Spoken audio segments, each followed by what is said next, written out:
یو کس دروازه وډبوله حضرت ستا در ته راغلی ما ستاسو باره کې د اهل بیتو باره کې خبره اورېدلې ده چې اهل بیت داسې خلک دي چې دوی د الله دپاره خپل جان خپل مال بل خبره کوم خپل اولادم وقف کوي حضرت مال خیرات پکار دی علي ورته جواب کې وي زه خپله د 3 ورځو نه مې دې پورې کوله علي ته جواب کې وي حضرت ما ستاسو د اهل بیتو خبره اورېدلې ده حضرت ما دا خبره اورېدلې ده چې تاسو جان مال اولادم ورکوي مال خیرات پکار دی جواب راغی ما سره خو خپله څه نشته کور ته ځم ګورم چې څه مې پیدا کړه درله به درکم ورنه د اهل بیتو د کور نه سړی داسې نه دی اوتی کور ته حضرت ودرېږه زما مال نه دی پکار ستا په بچو کې په حسن او حسین کې ماله یو بچی په خیرات زبکه کې پکار دی ماله ستا بچی پکار دی زه مال نه غواړم دی ودرېده داسې حیران شه الله بچی غواړي مانه نن چاته ووایه بچی دنه پکار دی ستا د بچی غواړم ما ته یې وقف که مال یې راکړه ابا ته یې تلیونی شوې که روغې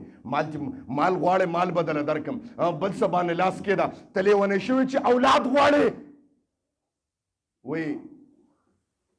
هغه ورته به یې که دغه راکولی شي ما ستاسو د اهل بیتو تذکره اورېدلې ده که بچې راکولی شي د خدای په دغه کې ټیک ده ورنه زه به پوه شم چې د اهل بیتو د در نه بېنوا لاړم چې دا خبره اورېده علي رضی الله تعالی عنه کور ته ننوته وایي دا زوی زما یوازې نه دی په دې کې زما د کور والا فاطمه الزهرا رضی الله تعالی عنها چې کوم دی حصه ده دا د هغې بچی دی و دننه تپوس کوم که فاطمه ووي چې بوزی زما د رب په ذات باندې قسم وي چې بچی تا ته وقف دی بوزی دننه لاړه فاطمه الزهرا ته وایي داسې یو عجیبه خیرمار راغلی دی مال نه غواړي جان نه غواړي جیداد نه غواړي مقابله کې د جنت د نوجوانانو سردار غواړي نبی علیہ السلام مبارک فرمای سیدا شباب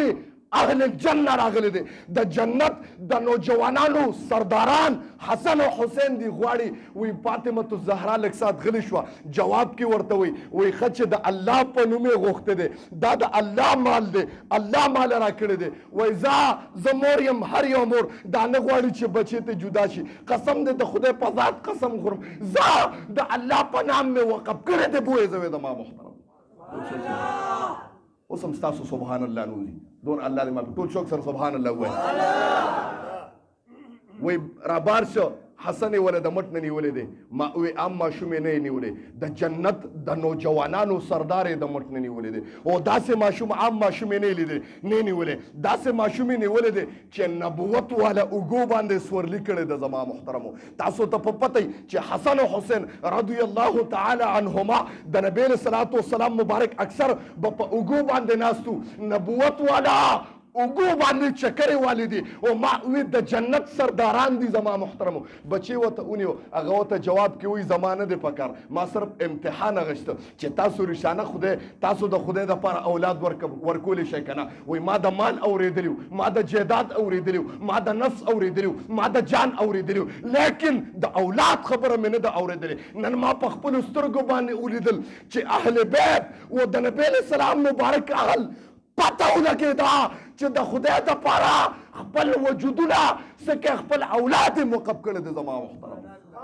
الله دې موږ کې داسې او تا ته خو د مال خبره تا ته خو زه د دغه خبره نه کوم زما محترم تا ته خو زه چې کوم دی نو ستا د نفس خبره نه کوم چې مقابله کې خپل ځان قتل کا تا ته خو زه ستا د اولاد خبره نه کوم تا ته زه د مال خبره کوم زما رب وفرمایل که جنت میلاویږي په 2 څیزونو باندې به میلاویږي قرآن کې الله فرمایي ان الله اشترى من المؤمنین انفسهم د ټولو نه مخکې خپل نفس به الله ته حواله کې مقابله کې به جنت میلاویږي دویم نمبر قیمت دا 2 قیمت ادا کا جنت ملاویږي دویم نمبر قیمت و اموالهم الله چې کوم مال درکړی دی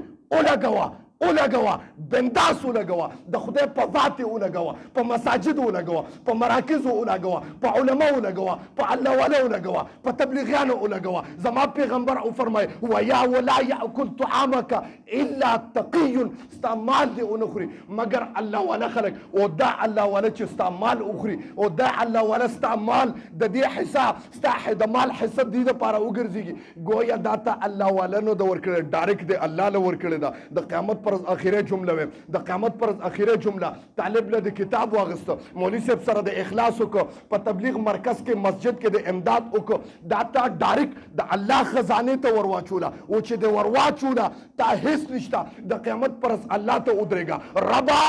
تا خپل فرمایلو مال راکا الله دنیا کې مې مال درکړی دی اوسې روباسه الله وی زمانه غیرتی بل نه وینم قسم دې کوم مال چې در راکړی دی ته په مال څه کې مقابله کې جنت ملاویږي ټول څوک سره سبحان الله